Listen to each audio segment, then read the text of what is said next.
전 세계의 많은 사람들이 공감하고 있는 글 중에 하나가 뭐냐면 인생의 죽음 앞에 공통적으로 후회하고 있는 대표적인 7가지라는 것이 있어요. 그래서 저도 이제 후반전도 안 됐다고 이제 말하기도 해요. 한 60 정도 돼야지 이제 인생의 후반전을 살아간다 이렇게 얘기하고 있고, 50대면 그런 얘기도 하면 이제 안 되는 시대가 됐습니다. 왜냐하면 요즘에는 90, 100세, 그 다음에 조금 더 이제 발전하게 되면 아마도 한 120세, 130세까지도 거뜬히 살아갈 것 같아요. 그래서 우리 남은 여생을 어떻게 살아야 될지에 대한 것들을 한번 7가지를 통해서 우리가 한번 느껴봤으면 좋겠어요. 첫째는 우리가 건강에 별로 신경을 쓰지 않고 살았다. 삶이 너무나 바쁘고 힘드니까 건강에 신경을 쓰지 않고 살았죠. 그런데 요즘에는 건강에 매우 신경을 쓰고 사는 시대가 되었습니다. 둘째는 진정한 친구를 만들지 못했다. 비즈니스를 통해서 우리가 알고 있는 사람은 많지만 진정한 친구를 만들지 못했어요. 내가 정말 실수해도 내가 그에게 조금의 바른 소리를 해도 그 친구는 그거를 사랑으로 받아줄 수 있는, 이해해 줄 수 있는, 끝까지 나의 편이 되어줄 수 있는 친구를 만들지 못했어요. 저는요, 가까이 있는 사랑하는 아내가 진정한 친구가 아니었거든요. 근데 지금은 아내가 진정한 친구예요. 가까이 있다고 해서 다 친구가 아니고요. 진정한 친구가 되어줄 때 나의 모든 것을 이해해주고 또 기도해주는 사랑과 신뢰가 있을 때 진정한 친구가 되어지는 거거든요. 그래서 과연 여러분들 가운데 얼마나 많은 진정한 친구를 소유하고 있습니까? 또 세 번째는요, 제가 좀 찔리는데 마음이 약한데, 내 자신이 진짜 원하는 것을 모르고 살았다. 저요 그냥 신학교 가라고 아버지께서 아론이라고 지어가지고 제사장이라고 있잖아요. 그래서 목사 되고 선교사 되고 인류의 봉사자가 되라고 아론이라고 지었어요.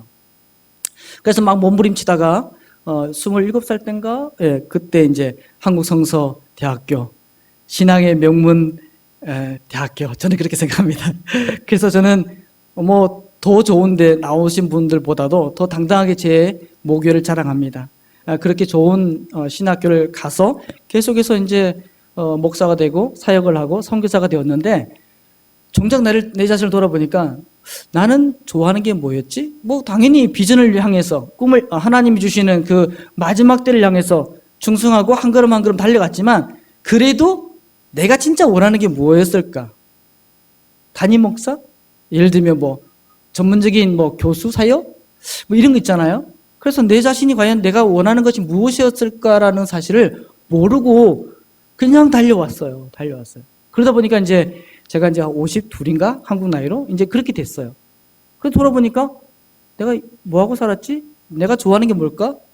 또 내가 무엇을 위해서 내가 남은 여생을 기쁨으로 즐거움으로 살아갈까? 고민하게 되었습니다. 네 번째는 가족과 함께 많은 시간을 보내지 못했다. 한국에 계신 모든 분들이 가족과 함께 많은 시간을 보내고 싶지만 보내지 못하는 형편에 놓여져 있어요. 다섯 번째, 그동안 살아온 경험만 믿고 더 이상 배우려고 하지 않았다. 제가 그래요. 선교지로 나가니까 맨날 그 어린이와 청소년과 그 초신자들에게 선포하는 것이 똑같아요. 그래서 이렇게 설교를 하게 되면 너무 기분도 좋고 들고 떨리기도 하고 막 그래요. 설레기도 해요. 그런데 배우려고 하지 않은 게 뭐냐면 석박사를 많이 하거든요, 선교사들이. 근데 저는 석박사도 못하고 미국도 못 가보고 다 못 가봤어요. 진짜 여러분들보다 더 못 가봤어요, 선교사인데. 저는 그냥 동남아시아 그 주위에 회의 때문에 한번 참석하는 거 외에 한국하고 왔다 갔다만 했지, 일본, 중국, 그 다음에 유럽, 인도, 옆에 있는 이스라엘, 미국 다 안 가봤어요. 그래서 석박사를 해야 되는데 어떤 생각을 가졌냐면, 그냥 웃으세요. 예수님도 석박사가 아니었는데 나라도 예수님과 같이 놀아줘야 안 되겠나. 같이 수준을 맞춰야 되지 않겠나. 나라도 좀 천천히 박사가 돼야겠다. 아니, 박사 안 되고 주님이 오시면 그때 또 그냥 만나면 불편함이 있겠나, 이렇게 생각하고 배우지 않았는데, 지금 생각해 보니까 또 하나님의 나라의 확장을 위해서 내가 배우지 않은 이 게으름과 나태함을 조금은 또 후회를 하기도 해요. 여러분 어떠십니까? 정말 배우면서 또 열심히 열정적으로 삶을 살아가고 있습니까? 그 다음에 6번째가 자신의 삶에 대해 기록하지 않았다. 여러분, 한국 사람들 철저하게 기록하는 습관을 가져야 되는데 기록하지 못했어요. 옛날에 학교 다닐 때는 선생님이 일기장 뭐 검사하고 이러다 보니까 이제 조금 쓰다가 그 다음에 이제 사회생활을 하고 바쁘면 안 해요. 반복적인 삶이라고 생각하고 안 해요. 그런데 어떻게 생각해보면 내 사랑하는 남편에게, 내 사랑하는 아내에게, 내 사랑하는 자녀들에게, 손자들에게 정말 나는 이렇게 살았다. 이렇게 힘들 때 기도했다. 이렇게 힘들 때 말씀 앞에서 내가 힘을 얻고 그 다음에 돌파구를 찾았고 내가 하나님의 영광과 기쁨이 되었다. 너도 그렇게 살았으면 좋겠다라고 기록하는 그 흔적이 없어요. 그래도 저도 아버지가 목사님이시고 어머니도 처녀 때부터 신앙생활을 하셔가지고 막 강원도에 있는 문 닫은 교회를 그 못 박아 있는 교회를 못을 다 나무 판자인가요? 하여튼 그런 거 가지고 다 문을 닫아놓은 교회를 다 뜯어버리고 종을 치고 불러 모아가지고 교회를 회복시키시고 그렇게 이제 부흥을 시켰던 이제 어머니신데 제가 그래요 어머니한테 어머니 아버지 항상 저는 어머니 아버지에 대해서 아는 게 별로 없어요. 조금 알지만 구체적인 건 몰라요. 어머니 아버지는 큰 일을 감당하시는 또 큰 교회를 부흥시키시고 역사에 남을 만한 일은 하지 않았지만 그래도 사랑하는 손자 손녀에게 저에게 또 하나님 앞에서 어머니 아버지의 인생을 한번 기록하면서 저에게 주면 참 좋겠다고. 꼭 큰 교회 목사님만 자서전을 쓰나요? 그렇지는 않습니다. 우리가 정말 사랑하는 자녀들에게 또 후손들에게 자기가 살아왔던 그 흔적들을 진솔하게 쓸 수 있는 그런 모습이 필요하다. 저는 그렇게 생각합니다. 또 마지막은요. 정말 가고 싶은 곳을 여행하지 않았다. 뭐 시간도 돈도 저도 마찬가지예요. 그냥 다람쥐가 쳇바퀴 돌듯 그렇게 살아왔는데 또 여행을 한다는 것은 더 많은 세계를 경험하고 또 많은 친구를 사귀고 그렇게 살아가는 거죠. 만약에 도전할 수 있다고 한다면 많은 사람을 만날 수 있는 전 세계를 다니면서 선교 사역할 수 있는 여러분의 삶이 되시기를 축복합니다. 저는 그렇게 하지 못했지만 여러분은 밟는 땅이 하나님의 땅, 예수 그리스도의 땅이 될 수 있기를 축복합니다. 그런 넉넉함과 시간이 여러분에게 주어진다고 한다면 얼마나 좋겠습니까? 내가 비록 하지 않는다 할지라도 내 사랑하는 자녀들이 전 세계를 다니면서 선교사를 만나고 그 다음에 세계의 유명한 또 능력 있는 사람들을 만나고 그들과 함께 교제하고 그들과 함께 차를 마시고 그들과 함께 진솔한 얘기를 나누는 삶을 살아간다고 한다면 얼마나 좋겠습니까? 나는 비록 그렇게 살지 못한다 할지라도 나의 사랑하는 후손들이 자녀들이 그렇게 살기를 축복하면서 또 꿈을 꾸시면서 선포하시면서 살기를 축복합니다. 우리 인생은 그렇게 살아가기를 원하지만 또 현실을 보면 지금 이제 코로나 시대잖아요. 요즘에 우리가 살고 있는 이 시대가 코로나로 인해서 더 많은 생각, 후회, 두려움 가운데 삶을 살아가고 있습니다. 우리는 교회 공동체, 신앙 공동체, 예배 공동체가 약화되어 가고 있다는 사실을 부인할 수가 없습니다. 새로운 대안을 많이 쏟아내고 있지만 우리에게 정말 새로운 대안, 현실적인 대안이 되지 못하고 있습니다. 우리는 단지 다가오는 환경, 이 코로나의 환경과 분위기에 순응할 수밖에 없는 수동적인 삶을 살아가고 있습니다. 인터넷을 통해서, SNS를 통해서 정말 생중계되고 되고 있지만 그 속에서 과연 삼위 하나님께서 역동적이고 그 다음에 내주하고 교통하고 감동이 우리 안에 충분히 스며들고 있느냐? 그렇지 못하고 있죠. 때때로 어떤 안수 집사님 같은 경우도 그냥 초창기에 그냥 차를 몰고 가면서 틀고 이렇게 가셨다는 얘기도 제가 들었어요. 그러니까 정말 양복을 입고 딱 마음을 추스리고 앉아서 정말 하나님의 마음으로 이렇게 영상을 보면서 예배를 드리느냐? 그렇지 않을 수도 있다는 거죠. 우리가 함께 모여서 예배 드리는 이 하나님의 거룩한 공동체, 이 하나님의 내주하심을 경험하지 못할 수도 있는 시대에 살아가고 있다는 사실입니다. 사랑하는 성도 여러분, 세상 모든 사람들이 이 코로나를 향해서 또 어떻게 생각하고 있죠? 코로나를 퍼뜨리는 안 좋은 공동체 집단으로 우리를 인식하기 시작했다는 사실이에요. 그래서 사실은 죄송하지만 제가 원래는 정치 얘기나 이런 거 잘 안 해요. 왜냐하면 할 필요가 없거든요. 그 다음에 축복을 해줘야 되는데 정부에서 너무 기독교만 이렇게 얘기를 꼭 집어서 해요. 그래서 기독교에 가면, 교회 공동체에 가면 코로나에 걸릴 확률이 높고 가면은 다른 국민들에게 전파시키는 좀 안 좋은 그런 모임이다라고 얘기하면서 예배를 완벽하게 종교의 자유가 있기 때문에 규제는 할 수 없지만 소그룹을 하지 말아라. 뭐 구역 예배, 기도 모임, 부흥회, 뭐 특별한 행사 이런 거 하지 말아라 하면은 300만 원을 부과하겠다. 이렇게 얘기하고 있는 시대에 우리가 살고 있어요. 저도 우리 랑카맹 아인교회 코로나 인해서 좀 쉬었거든요. 그런데 태국은 어떻게 하고 있냐면 정치와 경제와 종교가 동일해요.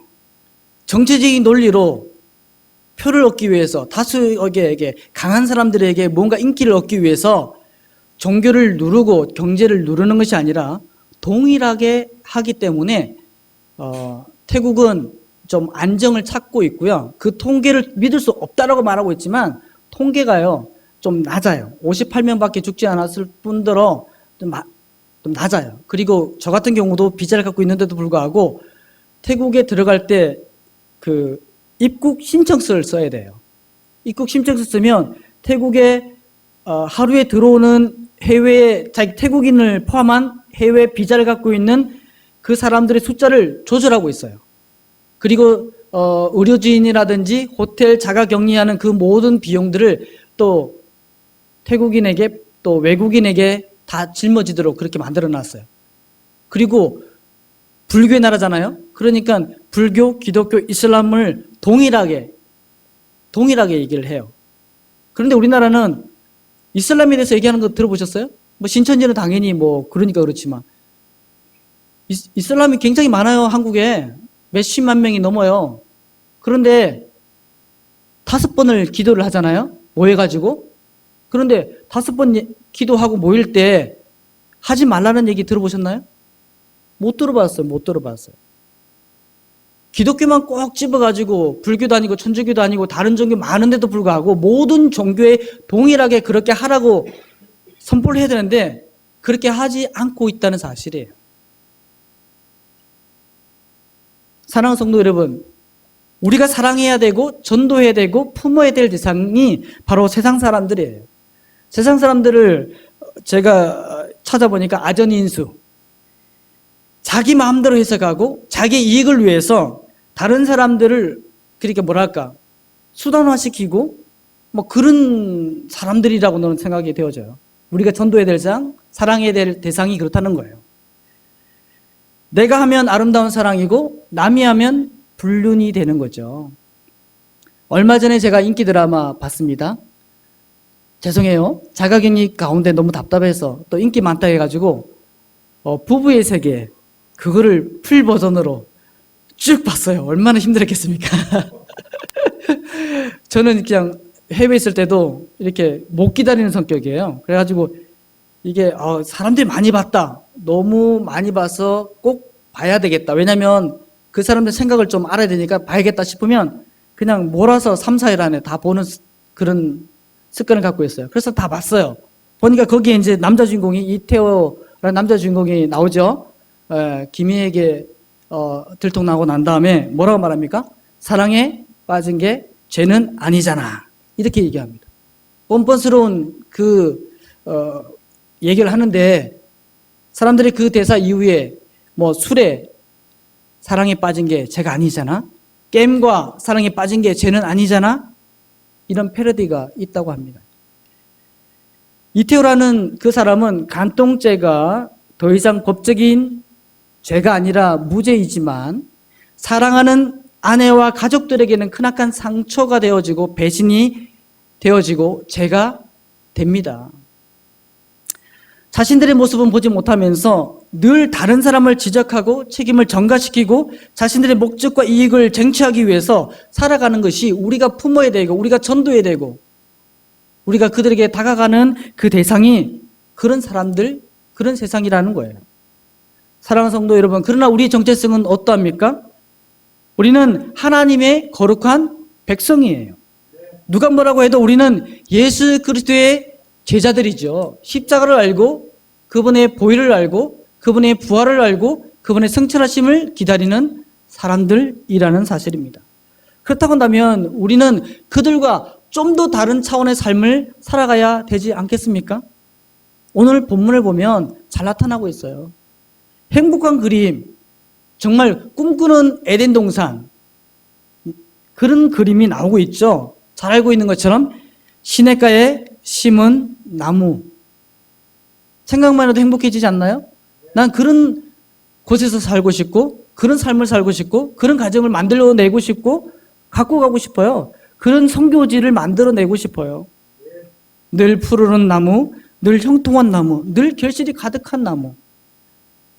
세상의 모든 곳이 가뭄이 나고 홍수가 나고 난리가 나고 전쟁이 나고 이렇게 코로나로 정말 온 세상이 뒤집혀지는 이런 시간이라 할지라도 시냇가에 심은 나무처럼 우리 인생과 미래와 공동체는 항상 보호받고 항상 풍요롭고 항상 결실하며 항상 행복하며 항상 성공하며 그렇게 신앙생활 하기를 기도하며 이 자리를 혹시 지키고 있지는 않습니까? 네, 맞습니다. 저도 아멘 하고 싶습니다. 아멘 맞습니다. 그러나 혹 이런 결과가 주어지지 않았을 때 다시 말해서 코로나로 인해서 믿는 자와 믿지 않는 자가 동일한 핍박과 어려움을 경험하고 장사가 되어지지 않고 사업이 힘들어지고 경제적인 것이 어려워지고 가정이 힘들어지고 갈등하지고 세상은 우리를 향해서 손가락질하며 교회 가지 말라 그러고 또 어린이들 초등학교, 중학교, 고등학교 통신문에 교회 가지 말라라고 그렇게 강조하는 그런 불이익을 우리가 받고 있는 우리 현실을 보면서 하나님 앞에 이게 시냇가에 심은 나무인가요? 늘 형통한 삶인가요? 그렇게 목소리를 높여 불평 원망할 수도 있다는 사실입니다.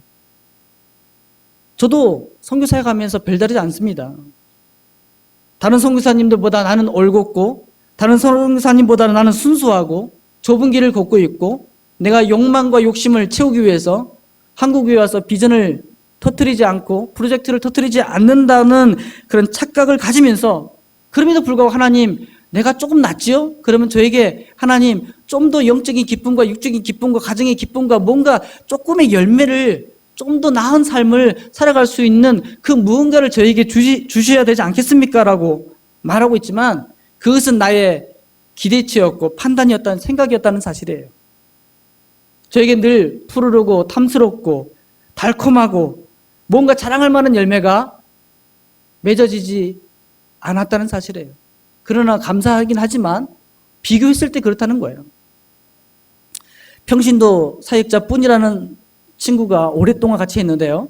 이 뿐이 참 성실해요. 착하고 똑똑하고. 그런데 어느 날 갑자기 하나님 주신 비전이겠지만 그 세계 여행하는 유람선 있잖아요. 큰 유람선을 타겠다는 거예요. 그래서 미국 회사가 있는데 그 회사에 이력을 넣고 면접을 보고 합격을 했어요. 취업을 했어요. 그래서 그 큰 유람선을 타고 전 세계를 다니면서 지금 다니고 있거든요. 얼마나 멋있습니까? 그리고 그 친구는 그 마음 가운데 예수 그리스도가 있기 때문에 그 타시는 모든 분들에게 자기 동료들에게 아마 복음을 전하고 그렇게 아마 사역을 할 거예요. 하지만 저에게는 또 우리 랑카맹 아인교에게는 조금 힘듦이 되겠죠. 예. 그리고 2명의 사역자가 있었는데 전도사님, 교육전도사님 계셨는데 마리라고 하는 여자 전도사님하고 수다라고 하는 전도사님 두 분이 계셨는데 또 코로나로 인해서 또 학교 여러 가지 사정에 의해서 또 실습을 또 저희 교회에서 중단하는 일도 생겼고요.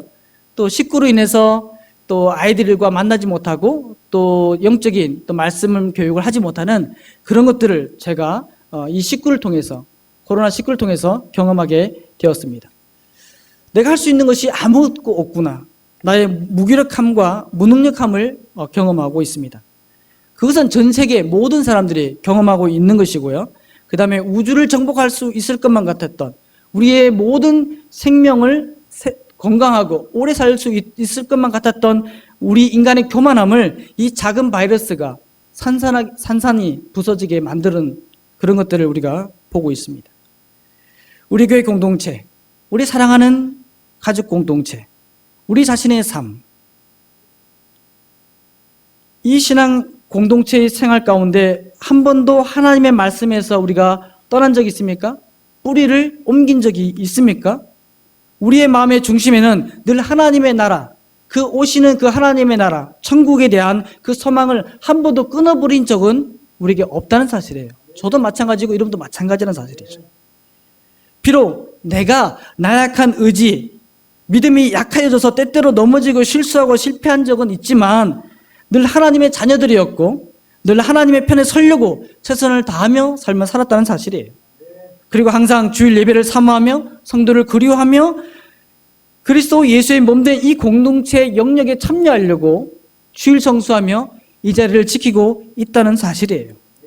그런데 왜 우리에게 이러한 것들이 세상 사람들보다 더 피해를 보고 물상식한 가해자를 주는 집단처럼 인식되어 가고 있을까요? 사랑하는 성도 여러분, 14세기에 유럽에서 여러분이 잘 알고 있는 14세기의 흑사병, 그죠?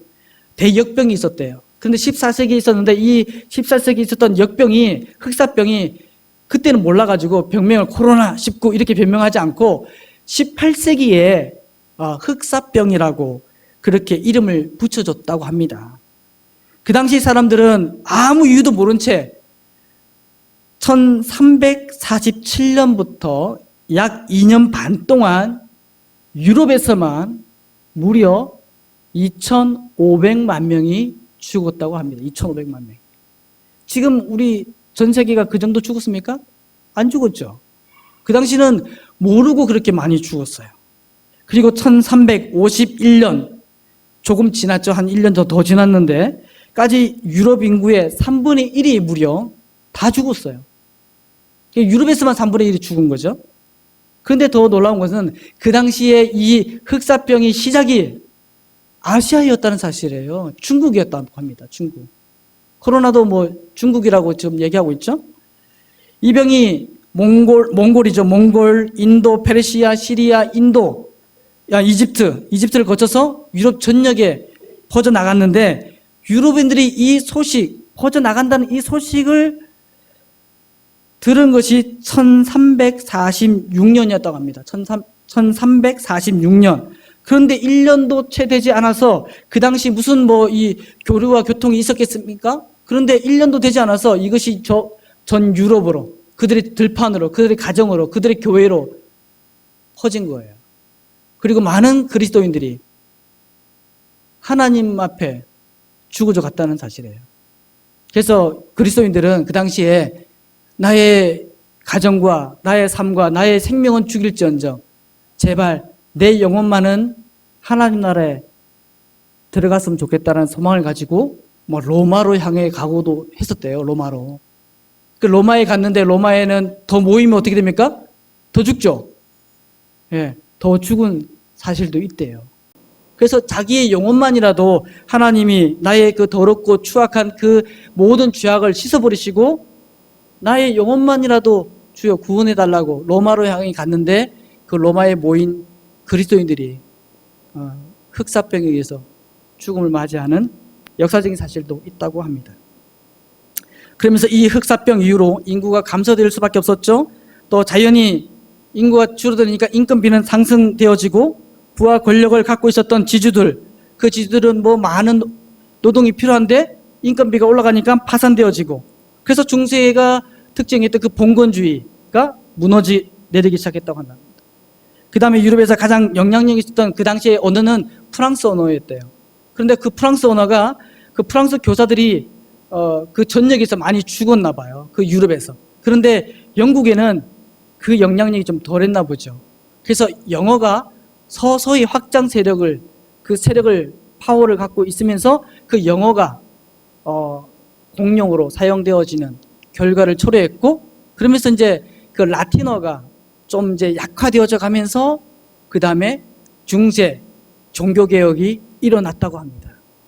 그리고 나서 이제 개인주의가 발달되어지고 상업이 활발해지면서 우리가 살고 있는 이 자본주의, 완벽하지는 않지만 그래도 뭐 공산주의, 사회주의보다는 월등하게 뛰어난 자본주의가 태동하게 되는 결과를 가져왔다고 합니다. 사랑하는 성도 여러분, 우리에게 주어지고 받아들이기 힘든 이 코로나로 인해서 왜 교회 공동체가 어려움에 처하고 예배가 온전히 드려지지 않고 있는가? 우리 하나님은 어디 계시며 어떠한 계획을 가지고 계시며 세상과 교회를 어떤 방향으로 어떤 결과로 이끌어 가실 것인가? 잘 모르죠. 그냥 모릅니다. 그러나 우리는 어떤 생각을 갖고 있습니까? 형통한 나무만을 생각해요. 형통한 나무. 금이 열리는 나무. 상상해도 너무 멋있지 않습니까? 요즘 우리 주님이 같은 경우는 금이 아니라 뭐가 열리겠습니까? 뭐 좋은 핸드폰, 최신형, 노트북 최신형, 막 이런 거, 게임 같은 거 막 아이템이 있는 그런 거 막 열리는 나무, 늘 행복이 열리는 나무, 건강해지는 나무, 번영을 꿈꾸는 나무, 우주를 정복해 가고 있는 나무, 정말 천국을 소망하지 않아도 만족이 충분한 이 땅의 삶을 영위할 수 있는 꿈꾸는 그 나무, 유토피아를 여러분이 꿈꾸고 있지 않습니까?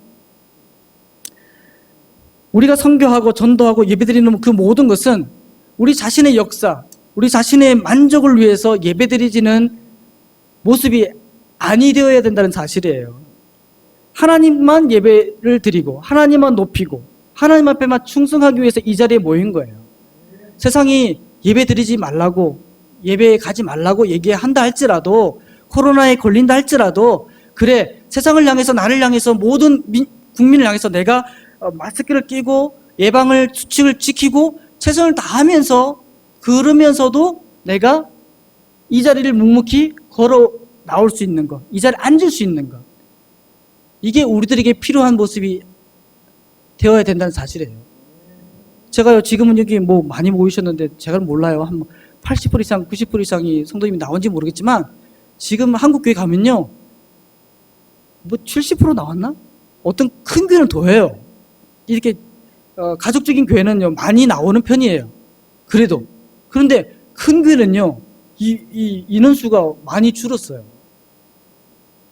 예, 나쁘다는 얘기는 아니에요. 하지만 하나님의 본질된 마음, 충성하고 하나님을 향한 마음이 있다면 우리는 이 자리를 지켜야 되지 않겠는가, 저는 고민해 본다는 사실이에요. 우리는 주님의 얼굴을 드러내는 나무요 삶이 되어야 합니다. 우리는 주님의 십자가를 드러내는 나무요 삶이어야 돼요. 예수님이 이 땅에 오셔서 십자가를 짊어지시고 수치의 그 십자가를 짊어지셨는데, 우리는 과연 이 시간에, 이 시대 가운데 우리는 과연 어떤 생각과 어떤 삶의 목적을 가지고, 어떤 형태를 가지고, 방향을 가지고 삶을 살아가고 있는지를 좀 점검해 볼 필요성이 있다는 사실이에요. 우리는 하나님의 말씀을 성취를 이루는 나무가 되어야 돼요. 나의 무언가를 이루는 나무가 아니라 하나님의 말씀과 이 땅의 마지막 이 시대 가운데 하나님의 그 비전과 꿈을, 두려움과 권위를 드러내는 나무가 되어야 된다는 사실이에요. 저는 신천지를 너무너무 싫습니다. 하지만 그들이 갖고 있는 그 뭐랄까요, 조직력? 뭐라 그럴까요? 하나님을 향한, 그 말씀을 향한 그 뭔가 움직이지 못하는, 않는 그 뭔가가 있는 것 같긴 해요. 그들을 칭찬하는 거 아닙니다. 아시죠? 예. 정말 우리가 뿌리를 깊이 박을 수 있는, 정말 흔들리지 않는 우리의 심지어가 과연 있느냐는 거죠. 세상을 향해서 코로나를 한번 했는데, 뿌리가 드러나네요. 흔들리기 시작하네요. 순교의 정신은 어디 가고, 마라나타 오실 그 예수님을 기대하는 거룩한 신분은 어디 가고요? 우리는 예수 그리스도의 재림을 준비하는 나무를 꿈꾸면서 우리의 뿌리와 우리의 정신과 우리의 삶과 우리의 가정을 뿌리 깊이 말씀 앞에 내리는 우리 모두가 되시기를 축복합니다. 나와 세상의 형통을 위해 집중하는 것이 아닌 나와 세상을 주님의 통치하는 그 나라, 형통이 아닌 정말 하나님이 다스리는 그 시간과 그 시대와 그 교회와 그 가정을, 내 삶을 주님 앞에 의탁할 수 있는 그리스도인이 되어줄 수 있기를 축복합니다. 우리가 살면 80, 100수입니다. 그러나 잠깐 보이다가 없어지는 안개와 같아요. 영원한 시간 속에서 보면 우리는 정말 보잘것없는 존재예요. 그러면 무엇이 남겠습니까? 우리의 중심, 우리의 겸손, 우리의 순종, 하나님 앞에 그것만 남을 거예요. 정화론이 박사 안 받았어? 박사 받았어? 오, 미국에서 받았네. 영국에서 받았네. 네덜란드에서 받았네. 박사가 2개나 되네? 주님이 그게 아니라는 거죠. 100명, 1000명, 좋은 집에서 사는 거, 우리 자녀가 잘 되는 거, 박수? 기억하실까요? 아니죠. 우리의 영적인 마음이라는 거죠. 마음. 내가 두렵고 떨리지만 하나님께 순종하는 마음, 주님의 통치를 인정하고 이 자를 지키려고 하는 몸부림, 그리고 세상과 부딪히는 거 원하는 것 아니에요. 세상과 지혜롭게 우리가 소통하면서 그들을 품으면서 그들에게 모범을 보이면서 내가 할 것은 하는 거죠. 그럼에도 불구하고 그들이 돌을 던진다고 한다면 돌을 맞아야죠. 그죠? 맞고 그들에서 축복 기도해 줘야죠. 하지만 우리의 할 일은 우리가 해야 된다는 사실이에요.